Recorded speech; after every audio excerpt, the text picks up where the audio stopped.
Hey guys, and welcome back to The Ramble. I am your humble hermit host, Maria Legier, and this is Times Are Tough, Part 8. Times are still tough. Tough times calls for tough men, and good, decent, honest-to-God potent middle fingers.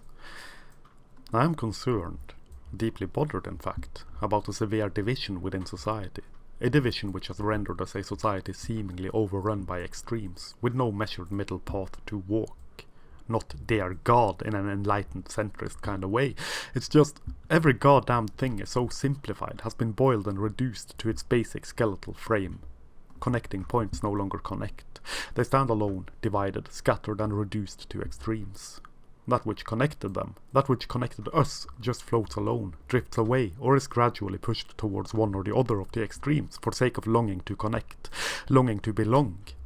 We are a society lost in the vast gulf of time, swallowed by shadows. A society with no core identity, no common cause, nothing to properly tie us together. Broadly speaking, this goes for Western society as a whole. And some are hit harder than others, of course, but for now, allow me to speak broadly. One can no longer debate or take part in discussion.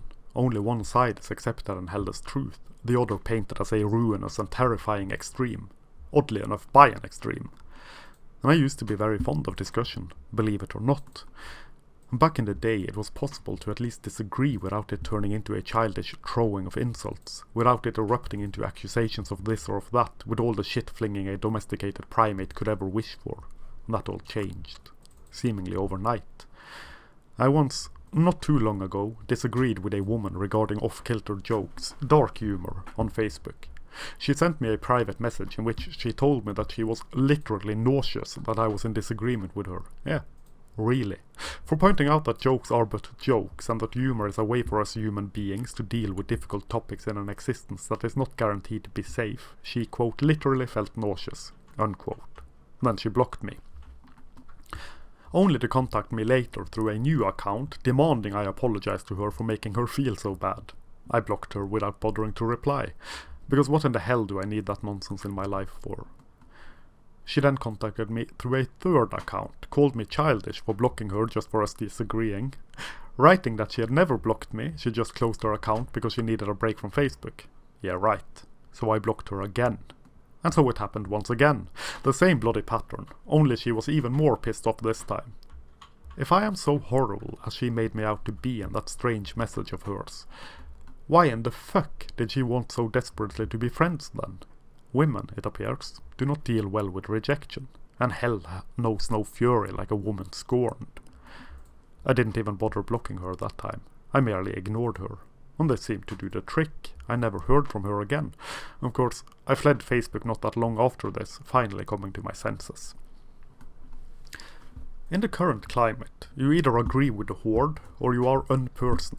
In this climate, those who go against the hive mind are punished, socially at first, but it is gradually moving into law, creeping in there with all the subtlety of a sneaky finger pushed into one's rectum. It has reached a point where people just expect agreement or else. All is echo-chambered ad infinitum. And people just swallow everything they are told, believing anything and everything on face value. Unless it is something going against what they hold to be true. Believe all women, except that one woman. She disagrees that we should believe all women, and so she is not to be believed. Statistics disproving feminism and their claims, for example, or disproving the claims of the progressive hordes at all, no matter how well researched, no matter how well argued, no matter how obviously true, it is not believed, from domestic violence to sexual violence and all that lies between. If women are shown to be perpetrators and men to be victims, it is not believed. No matter what and how the facts are gathered and presented. No matter how factual it is. And when it comes to male victims, suddenly there can be no cases that are not reported. There are no big giant dark shadow wherein lies all those victims that never told their story, never reported their assault, never reported their rape. Where women are raped, where women are abused, there are loads and loads and loads of cases that go unreported. For men, there is none, which is odd, but hey, no one claimed feminism to be consistent in their claims and in their views. History, whether ancient or contemporary, is written by the victors. Victor, it appears, is a goddamn lying, thieving son of a bitch. And so too is revisionist history written by the victors. Victor is, be that in the past or in the present, a goddamned asshole, and I don't see why we should listen to him. We lost that tender thread of nuance in our history. Looking at the past and seeing only women suffer, only women being oppressed and men being their oppressors as well as the cause of their suffering, is neither nuanced nor true.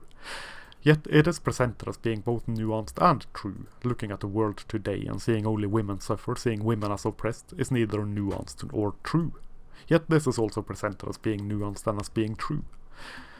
And when it cannot be denied that men and boys suffer, men and boys can still be denied any manner of help, of aid, of compassion and empathy, because we must first fix the issues of women, and then maybe we can look to how men are doing. Men must fix themselves to help men, and society must change to help women, mainly by men fixing themselves and fixing society, herp derp. There's only one catch. The issues of women can never be fixed when we are so damned fucking eager to constantly manufacture ways in which women suffer, in which women are victimized. From iPhones to air conditioning, from the comic cough to violence, from education to work, it is always women who suffer, even when men suffer more.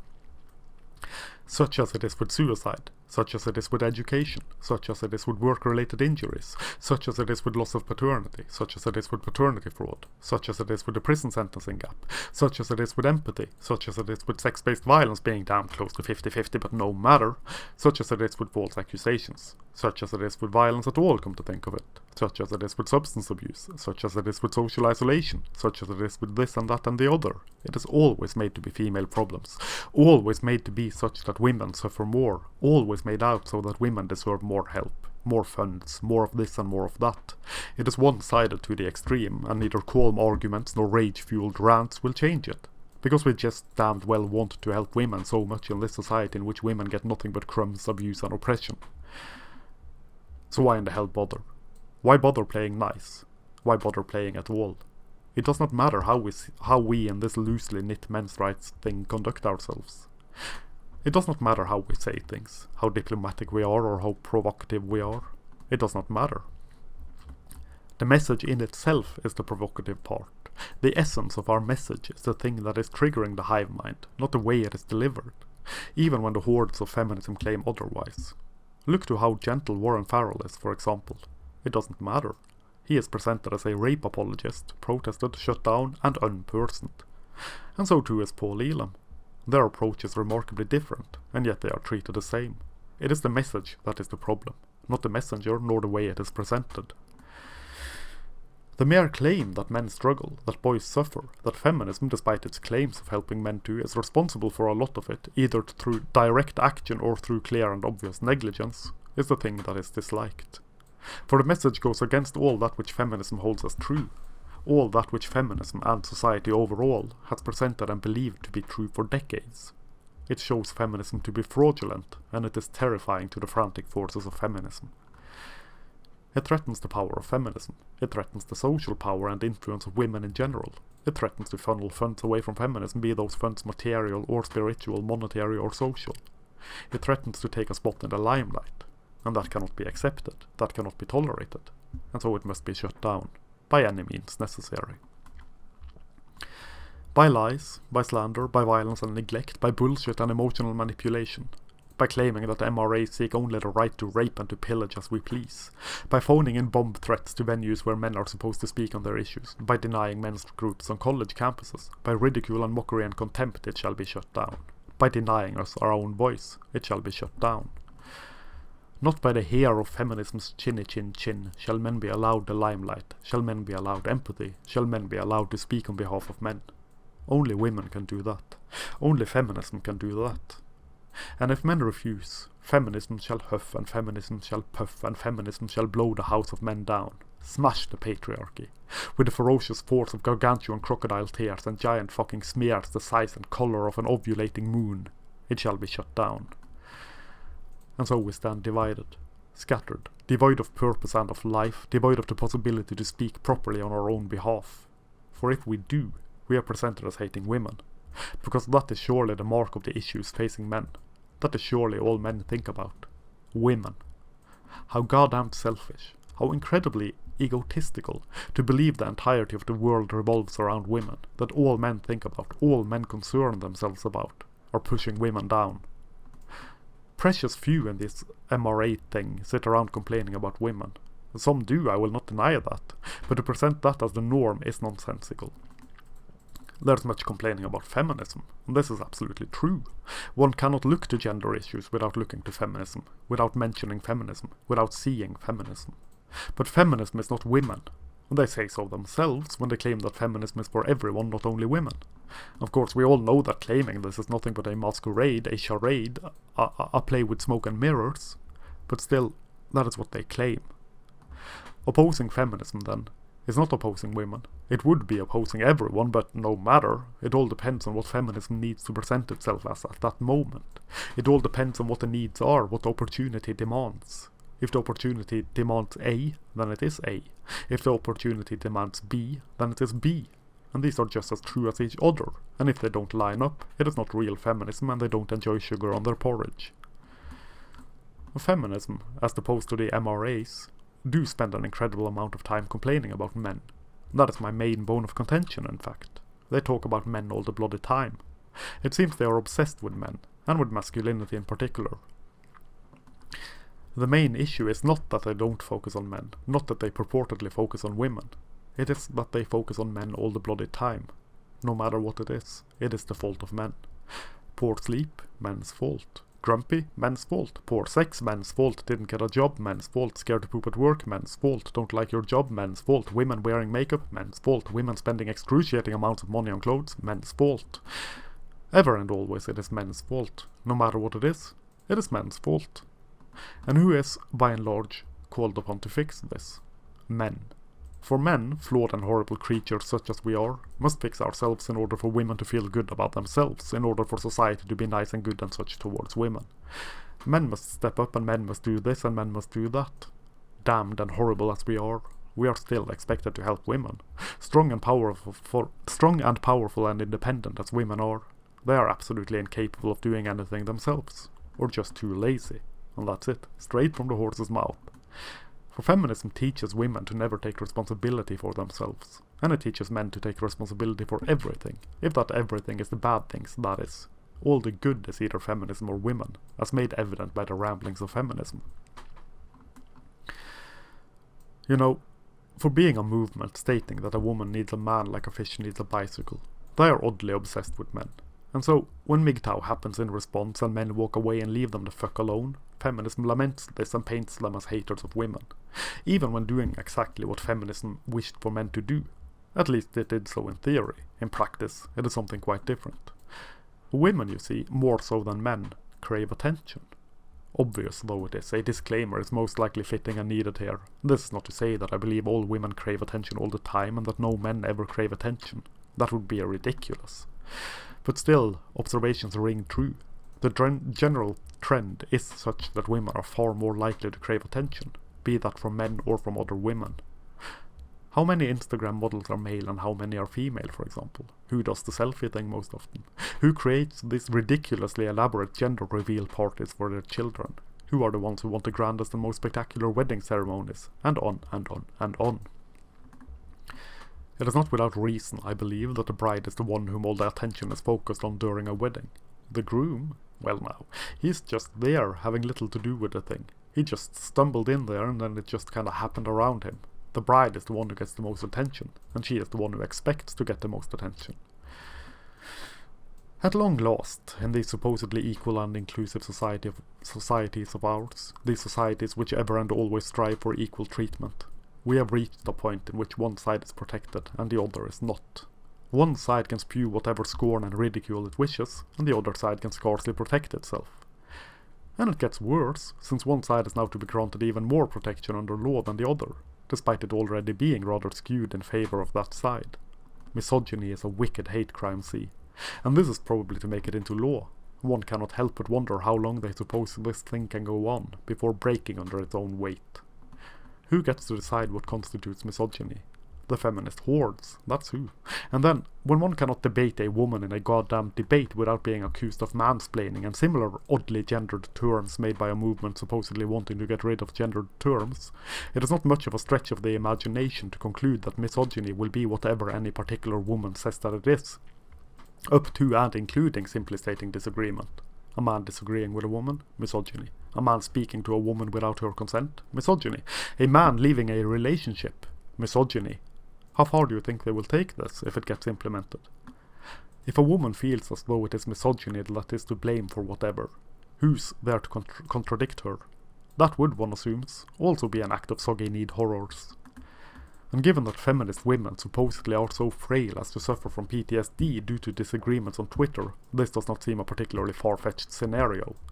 Given that disagreeing with women, Clementine Ford for example, when they write some absolutely hateful wretched nonsense on Twitter, to quote but one of her twats, paraphrasing, quote, "Honestly, the coronavirus isn't killing men quick enough," unquote. Given that responding to this with anger is painted and presented as the woman being harassed, the scales are surely not evenly balanced, and have not been balanced for a good and long while, since it has been able to reach such an absurd point. I mean, what the hell do you expect will happen when wishing for death upon someone based solely on their sex? Sunshine and daisies? Granted, this is more or less what happens, but hey, no matter. Women are so oppressed, didn't you know? And it is only fragile masculinity that makes men be a bit irritated, a bit agitated when wished death upon for being men during a global crisis that sees more men than women die. That one expects nothing of any significance to happen when stating, time and again, that one hates men simply for them being men, is ludicrous. Yet, it surely says something about the state of the world. Now, to be honest, I am of the opinion that women of this particular bent are well aware that they will face backlash. That is why they do it. Self-fulfilling prophecy, see? See how much the world hates women? All I ever said was that I wished all men to die, and now they call me all sorts of wicked names and threaten me with death and rape and such. This is why we need feminism. Still, it just goes to show how normalized misandry has become, how acceptable it is to hate men, how little empathy men are granted in the world as the world is. But for these types of women to then have the gall to turn around and claim this to be proof that we live in a society in which men hate women, to claim this as proof that the whole of society just hates women, that is beyond reason, beyond sanity, beyond anything even remotely resembling rationality. It is, as a matter of fact, feminism. And that people are so stupid, so blind, so utterly incapable of seeing what is right in front of their noses ought to prove both the effectiveness of feminism in brainwashing and indoctrinating people, as well as how omnipresent gynocentrism is in society, in our very nature most likely. Disagreeing with a woman is not hating women, nor is disagreeing with feminism. But that is how it is presented. Just as disagreeing with a black person is not hating black people, it's not evidence of racism, whether personal or institutionalized. It is merely disagreeing with someone. Yet the race card and the sex card is pulled all the time, flapping out of floppy pockets and used as shields against any criticism, rendering any disagreement null and void because how dare one speak against these poor oppressed people, so oppressed that merely whispering about oppression is enough to shut the mouths of damn near all disagreement. Which sounds more like privilege to me than oppression, but hey, I don't know jack shit about what I'm talking about, because that is what feminism has told me, herpa-derpa-doo. It has been a rather long and rocky road for me, this strange path of life. Even stranger and rockier when finally swallowing the proverbial red pill. Red pill rage is a real and truly terrifying thing, and I must admit I am very happy, one could even say lucky, to have the ability to channel my anger into writing, into something constructive, something creative. I recommend this to everyone. Far too many men fall into self-destructive patterns in life. I was on that path myself for a good and long while. A path of apathy, lethargy, despair, booze and self-destruction. I only started to get my life on track some 6 years ago, and I've been loving it more and more ever since. Self-annihilation becomes a proper possibility when all seems hopeless. There is no avenue, so to speak, for men to let loose, for men to let fly, to let go of the anger. No accepted venue.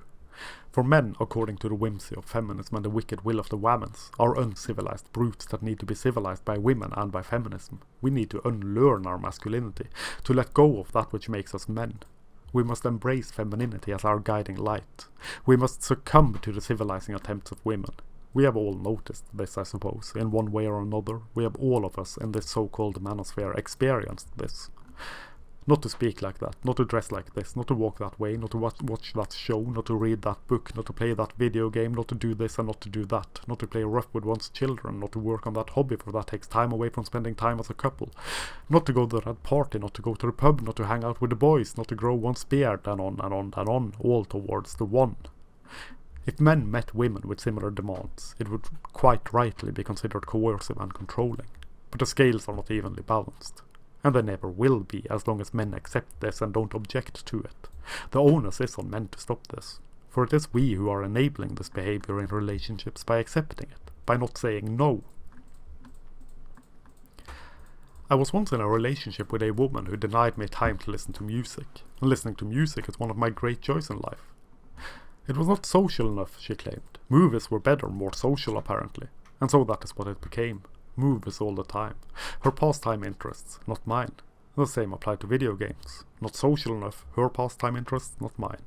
For we had to spend time together as a couple, doing things together as a couple. This, of course, translated into doing what she wanted us to do. Spending time together while listening to music was an impossible, incomprehensible task.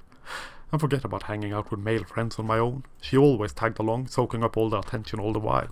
She, however, She, however, had her girls' night, which don't bother me. The hypocrisy, however, does. The list of demands men are met with in their relationships with women are ridiculous. Men need to find the self-respect to say no, and consequences be damned. Any woman not respecting your demands, any woman not respecting that you need time for your own interests, friends and hobbies is not worth a damn. A relationship is two people, not one person, not one grand unified energy field. Two people, both with their own desires and needs, both deserving to be heard and respected by the other, both, not just the one. And as men needed to be civilized by women, male-only spaces disappeared in a whiff of frenzied feminism. It was dubbed to be oppressive to women for there being only men there. Female-only spaces are, as one would expect, quite alright, for women need a space only for women where there are no men. That men should need the same is of course ridiculous. What does men have to fear from women? Women have no power over men, whereas men have power over women. This despite women quite clearly having the power to deny men their spaces. Also it proves quite effectively that which feminism yearns for over all else, that which feminism is built on, that which is the only thing feminism sees in the world, power. Their constant usage of the apex fallacy is proof of this as well. Seeing only the men at the top and neither noticing nor caring about the men at the bottom cannot mean anything with those men being so invisible due to their lack of power as to be immaterial, as to not exist to the frail and frantic forces of frenzied feminism. And so it transpired that men must police the speech of other men in those few places where women dare not and cannot tread, such as in locker rooms or whatever. It falls on men to tell men that they cannot speak like that. God damn it, it is insulting towards women even when no women are present to be offended or insulted. Jokes of a sexual nature diminishes rape, objectifies women and contributes to rape culture. Hashtag kill all men, on the other hand, does not contribute to anything but allowing a woman to let off some steam. That men must police the speech of other men finally gives an answer to the age-old question. If a man says something with no woman there to hear it, are women still offended? The answer, of course, is yes. For men must police the speech of other men so that no woman that cannot hear it is insulted and offended. Even when women are not present, they expect to wield influence, expect to dictate what is or is not allowed speech. That is rather remarkable. The path towards healing for men, and for society for that matter, is, I believe, men building self-respect. Simple as that. Men learning that it is quite alright to say no to a woman, no matter how damned thirsty a man may be. Men learning to say no to the demands of society when society becomes irredeemably stacked against him. To put aside the fetters of self-sacrifice and go towards himself instead. To walk his own path in defiance. A path of love and eventual healing. Fuck it, he'll say. I'm good. As he walks on down the inner path to peace and prosperity and other such sugary things, probably all beginning with the letter P. I wish I knew this when I was younger. A lot of pain would have been avoided that way, but oh well. What's done is done, and what counts is the now, and the now beckons. The present beckons. Life beckons with more opportunities post-red pill than it ever had before. And this sounds strange. One should believe turning one's back on society would offer up less opportunities. Yet, that does not seem to be the case. This is the path of love, the path of self-respect and self-sufficiency. To constantly learn, constantly acquire knowledge and skills to help oneself in life, to become self-sufficient and to realize one's potential, and to release one's potential. A human being doing what a human being does, to have value in existing, to see value in one's own life and in oneself first and foremost, not merely in that which one does. To hell with the rat race, and to hell with the noise and the press and the stress and the crunch. To hell with society. Shit. It's been telling men that we are obsolete for a good and long while. Might as well manage without us, one supposes. And why the hell not? Seems this has been the plan no matter no how. To carve out that bubble of happiness. To walk the path less trodden. And to be and to become goddamned motherfucking free. For my part, and to allow myself to be very personal for a moment, well more so than usual. I chose family as my main purpose. I chose fatherhood as my main purpose. We have our first baby on the way. It is very difficult not to write about it all the bloody time, not to talk about it all the time for the incredible joy that this brings me. And that is the path I chose. The path of love and of truth. Despite the anger so evident in my ramblings, I am not an angry person, believe it or not.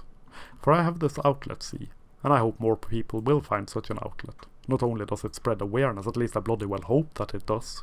It functions as a healing process all alone on its lonesome, selfish as that may very well be. Time and again, anger is let loose, it flies loose, it evaporates and leaves one calm, content and, dare I even say, happy. Society, such as it is, deserves all our middle fingers, and we deserve all our self-respect. Fuck it. I'm good. And that, I think, was that for this ramble. Thank you very much for listening.